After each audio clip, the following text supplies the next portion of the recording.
Luna tanyakan saja pada gadis keras. Aku sudah melamarnya, tapi dia tidak menjawab lamaranku. Taeyong mengadu arah terkekeh, merasa lucu melihat cara Taeyong menjawabnya. Padahal sing siapa lu? Ia langsung menolak Taeyong. Dia menyipitkan matanya. Kapan kau berbohonglah, Taeyong ucap. Ia tak terima. Memangnya sejak kapan Fredo melamarnya? Ia tak ingat sama sekali. Taeyong melebarkan mata. Ia tak percaya, sedangkan arahnya menopang dagunya menatap perdebatan pagi hari ini. Pasangan aneh. Ya, Silian, kapan katamu? Kau sedang pura-pura. Ian merasa selupa apanya. Jelas-jelas Taeyong sama sekali melamarnya. Ian mengadikkan bahunya tak peduli. Itu semakin membuat Taeyong geram. Mereka lupa jika di depannya kini ada Kimahara yang duduk santai yang menikmati perdebatan Taeyong dan Ian. Kau ingin tahu kapan aku melamarmu? Sekarang di hadapan kakakku, tanya Taeyong sedikit kesal. Kau ini benar-benar untuk Taeyong dalam hati. Ian melirik arah sekilas, kemudian dia kembali menatap Taeyong dengan dagu sedikit terangkat seakan menantang. Taeyong, bersiaplah, malu sebentar lagi.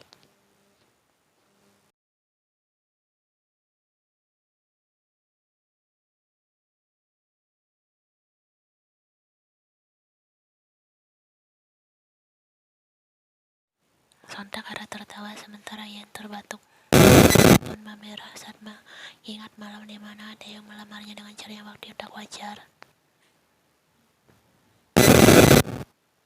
Malam itu Taeyong dan Ian berakhir kembali dengan setelah perdebatan tentang keberangkatan Taeyong ke Cina untuk cabang baru di sana. Taeyong kekeh ingin mengajak Ian ikut dengannya ke Cina. Ian menolak ide konyol pria itu karena Taeyong yang keras kepala itu tetap bersikukuh pada idenya itu. Akhirnya Ian menggunakan alasan jika harus belajar lebih keras lagi bersama Pak Bom karena sedang skripsi sudah dekat. Ian tidak berbohong untuk itu. Ian semakin tertarik dengan gerakan Taeyong. Taeyong menyentuh lembut setiap melakukan wajah Ian. Matanya terpejam merasakan setiap sentuhan Taeyong. Lalu tangannya bergerak merapikan rambut Ian yang berantakan. Kemudian dia mendekati wajah cantik Ian. Bibirnya menyusuri gadis itu dengan lembut. Perlakuan Taeyong itu membuat Ian semakin gila. Dia meremas lengan Taeyong lebih erat. Raja Ian, serangan besar Taeyong. Dia sungguh tergila-gila dengan gadis yang berada di bawahnya ini. Dia sudah dapat dipastikan Ian hanya terikat. Taeyong semakin di luar kendali. Bibirnya mengecup Ian sekilas dan menikahlah dengan Koshin Ian. Aku dapat pastikan kau akan selalu bahagia bersamaku selamanya. Lalu Taeyong kembali kasar.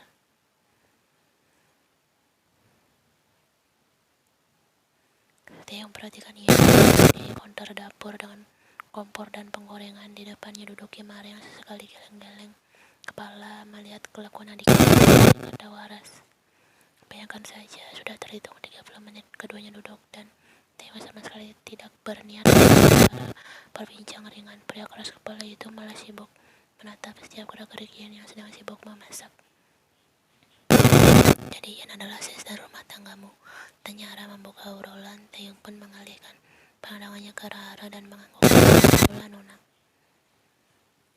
Ara mengangguk paham lalu tersenyum kecil. Gadis itu benar-benar memerankan perannya sebagai asisten. Taeyong tertawa kecil sambil menggaruk tengkuknya. Sudah seharusnya seperti itu. Aku sudah dapat gajinya. Taeyong memang tetap memberikan gaji Ian setiap bulan karena gadis itu selalu mengatakan bahwa hubungan yang terjalin kadang berpengaruh pada gaji yang tetap harus Taeyong. Apa dia ganas di atas? Kuperhatikan lehermu banyak sekali. Bercak merah, ucap Ara geli. Taeyong tersenyum malu. Astaga, haruskah kegiatan Ian ceritakan pada orang lain? Pada leherku, selain itu aku yang selalu dominan. Kau tak perlu meragukan kemampuanku ini, jawab Taeyong bangga. Ara mendengar jawaban adiknya.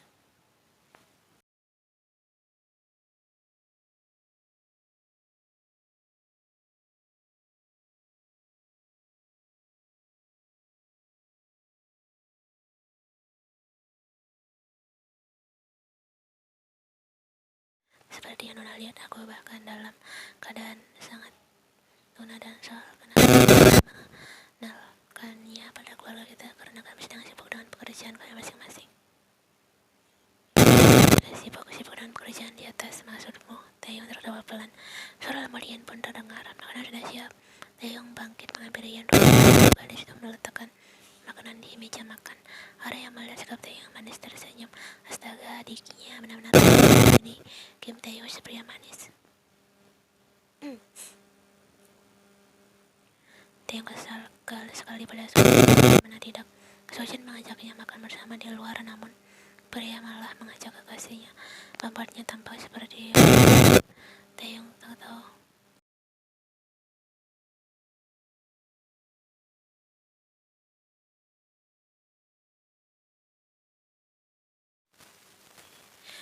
Jin menatap Taeyong dan berharap kalimat Taeyong sedikit tak sopan itu tak menyinggung perasaan kekasihnya. Bahwa memutar sampai Taeyong terlihat gugup. Apakah kau majikan Ian? Aku pernah melihatmu mengantar Ian ke kampus. Jin menatap keduanya bingung. Itu bekerja di apartemen Taeyong. Sementara Taeyong langsung tersedak makanan yang sedang dia makan. Setelah tidak pertanyaan bom yang sebenarnya pertanyaan biasa jika posisinya yang dan Ian hanya sebatas majikan dan asisten rumah. Melihat tingkah Taeyong yang seperti itu membuat Jin dan Bom paham hubungan Taeyong dan Ian lebih besar majikan dan asisten rumah tangga. Jin bertahap mencoba mengubah topik dengan niat untuk menggoda. Hei, bagaimana kalau kamar yang ada di ruanganmu dibongkar saja? Kurasa sudah tak memiliki kontribusi besar bagimu lagi. Taeyong menyipitkan matanya menatap Jin, sedangkan Bom kembali melanjutkan makanan spaghettinya. Bom kembali melanjutkan makan spaghettinya, tidak berniat melibatkan diri di pembicaraan kedua pria itu. Pokoknya menjawab pertanyaan Jin, Taeyong malah sibuk dengan pikirnya sendiri. Kamar di ruangannya siang hari yang bekerja. Tiba-tiba wajah Taeyong berbinar membuat Jin bingung melihatnya. Apakah pertanyaan salah? Taeyong menatap Jin dengan mata berbinar, sedangkan yang ditatapannya memasang ekspresi bingung. Hyung, kau benar-benar yang terbaik. Kau telah membuat inspirasi paling bagus. Ucap Taeyong senang, kemudian merogoh saku di balik lalu mengambil ponselnya dan menyibukkan diri dengan itu. Sementara Jin hanya mengangkat kedua bahunya jauh dan kembali melanjutkan makan siangnya.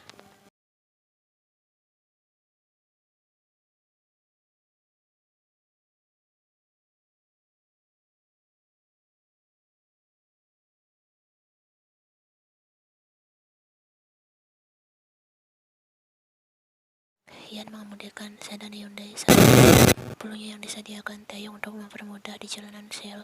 Tadi saat Ian selesai makan siang di apartemen, pria tampan itu tiba-tiba ponsel yang berbunyi. Lihatkan pesan singkat dari Taeyong majikannya. Datanglah ke kantorku 1 jam dari sekarang. Dengan cepat Ian mengganti daster warna ungu dengan rok selutut coklat setengah dan kemeja berwarna putih. Bukannya Ian takut Taeyong marah kepadanya, hanya saja jujur sangat merindukan pria tampan itu. Setelah dia bekerja sebagai dokter, secara otomatis dia dan Taeyong jarang bertemu. Apalagi sudah berapa menginap di apartemen Taeyong, sehingga saat dia dan Taeyong berada di rumah di waktu yang sama, keduanya tetap tidak bisa leluasa melepas Rindu yang menurut Taeyong adalah si pembuat onar dan terus merecokinya. Seperti merengek meminta temani tidur oleh Ian yang itu sangat mengganggu bagi Taeyong dan mengingat Ian mereka ingin bermain. Ian membuka pintu ruangan dan langsung mendapati Fredo sedang bersandar di kursi kebesarannya sambil memejamkan matanya. Fredo pun meletakkan jasnya di meja. Jantungnya berdegup kencang. Selalu seperti itu kalau dia berada di dekat Taeyong. Awalnya Ian melangkah santai menghadapi pria, namun secara yang semakin dekat antara dirinya dan Taeyong, Ian belum juga menyadari kedatangannya itu. Ian langsung ke pangkuan Taeyong sehingga membuat Taeyong kaget, namun langsung tersenyum senang ketika melihat Ian sudah. Ian merapatkan tangannya pada Taeyong lalu membuka 3 kancing kemeja Taeyong dengan cepat, kemudian menenggelamkan wajahnya di dalam. Taeyong menghirup aroma parfum pria itu yang bercampur dengan aroma mint. Kemudian bibir Ian sibuk mengacup dan sekali mendengar pria tampan itu. Kau tidak sabaran sekali sayang, dasar Taeyong. Astaga, Ian semakin nakal saja. Tapi Taeyong senang harusnya begitu padanya. Itu artinya bukan hanya Taeyong yang merindukan dan menginginkan gadis itu, tapi Ian juga merindukan dan menginginkannya. Langsung bangkit dari duduknya, dan Ian yang masih berada dalam pangkuannya membawa Ian ke dalam sebuah ruangan yang diketahui sebagai kamar Taeyong dulu. Taeyong merebahkan tubuh Ian di ranjang yang hanya bisa diduduki satu orang. Melepas yang sudah berantakan dengan cepat, dia menatap Ian lekan, kemudian dengan sekali tarikan. Dia sibuk menelusuri Ian, sementara tangan kanannya Taeyong letakkan di samping kepala Ian untuk menahan berat badannya. Mata Ian yang sedang menatapnya dengan tatapan pasrah. Jangan tatapan itu semakin membuat Taeyong mengarang. Ian mengangkat tangan untuk menelusuri wajah tampan milik Taeyong, kemudian gerakannya berhenti di bibir seksi pria itu dan sedikit bermain-main di sana. Dago, tanya Taeyong siapa ya menahan sesuatu. Ian terlihat geli. Ian sudah tidak peduli dengan harga dirinya yang bernilai nol, bahkan minus jika sudah berada. Tak Taeyong juga menjadi sangat kotor jika sudah berdekatan dengan Ian. Ian menatap Taeyong dari ujung dan mendengaling nakal. Berdekatan setiap hari dengan Taeyong semakin membuat kerja otaknya tidak beres. Dengan sekali sentakan, Ian berhasil.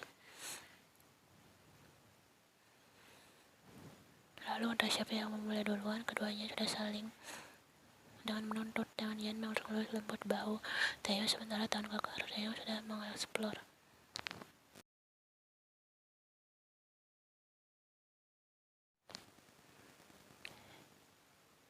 Taeyong terakhir singkat bermain semakin keras dan sekuat tenaga membuat Ian mengerang semakin kencang. Ian menutup matanya. Ian tidak tahan lagi dan menarik tengkuk Taeyong mendekat dan melumat kasar. Bibir milik pria itu berusaha meredam erangannya yang semakin keras. Taeyong tersenyum puas, senang telah membuat gadis di bawahnya itu menggila. Tak tertahankan lagi, dia suka membuat Ian berteriak-teriak. Taeyong menutup matanya, masih bermain tanpa ampun. Manja Ian di sela suaranya. Taeyong membuka matanya dan tersenyum menggoda. Apapun untuk gadisku akan kulakukan sampai kau, bisiknya, dan kembali melanjutkan permainan. Sementara keduanya sibuk dengan Taujin dan Ara berada di balik pintu kamar dan menguping apa yang terjadi antara Taeyong dan Ian di dalam sana. Tak lupa suara-suara bersahutan mereka terdengar. Hari ini Ara berkunjung ke perusahaan keluarganya untuk mengobrol sebentar dengan ayahnya, lalu dia pergi mencari Jin dan mengajaknya menemui Taeyong ingin mengobrol seru di ruangan Taeyong. Namun sampainya mereka di ruangan pria itu, mereka tak menemukan Taeyong di sana. Padahal Jin yakin setelah makan siang tadi Taeyong langsung menuju ke ruangannya. Terdengar sayap oleh kenang telinga mereka suara erangan dari sebuah pintu di ruangan Taeyong. Karena penasaran, Jin dan Ara pun melangkah pelan mendekati pintu itu. Mereka mendekatkan telinga pada pintu tersebut. Hanya suara yang mereka dengar sampai suara gadis yang terengah ditangkap pendengaran mereka. Ara gedang-gedang kepala sementara Jin mengacak rambutnya. Mereka tahu apa yang terjadi di dalam sana. Mereka sama-sama maniak yang tak kenal waktu dan tempat. Guman Jin singkat. Lebih baik ke ruanganmu saja, di sini panas sekali, ucap Ara sambil menarik Jin keluar dari ruangan itu. Sekarang malam minggu, jadi Taeyong dan Ian memiliki waktu senggang yang sama. Selain itu, Ara juga sibuk tidak menginap di sini, membuat Taeyong bebas melakukan apapun pada Ian. Ian sedang sibuk merapikan kuku-kukunya, sedangkan Taeyong tidur.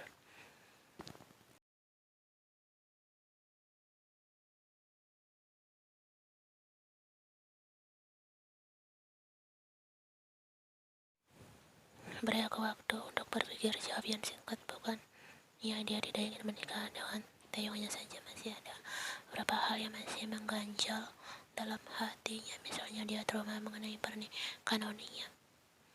Dia yakin Taeyong tak mungkin seperti itu, hanya saja trauma itu sangat sulit untuk dihilangkan. Taeyong berhenti. Dia mendengus kasar. Dia tahu apa alasan kenapa Ian belum mau juga menerima lamarannya. Tapi menurut Taeyong itu sangat tidak masuk akal. Dia tidak mungkin melakukan hal terkutuk seperti memukul Ian dan hal kekerasan lainnya.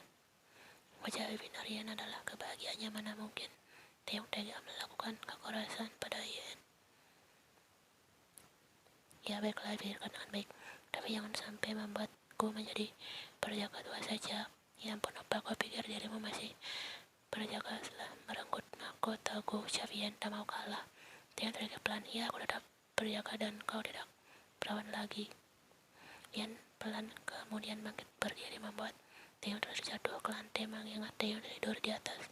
Bahaya, Lian menghempaskan tubuhnya di atas ranjang. Tidak memperdulikan Taeyong. Gadis ini tidak ada lembut-lembutnya, kuman Taeyong. Dia pun bangkit dan berjalan menghampiri Yan. Baiklah, masalah kita hanya dapat diselesaikan. Setelah mengatakan itu, Taeyong menyeringai dan langsung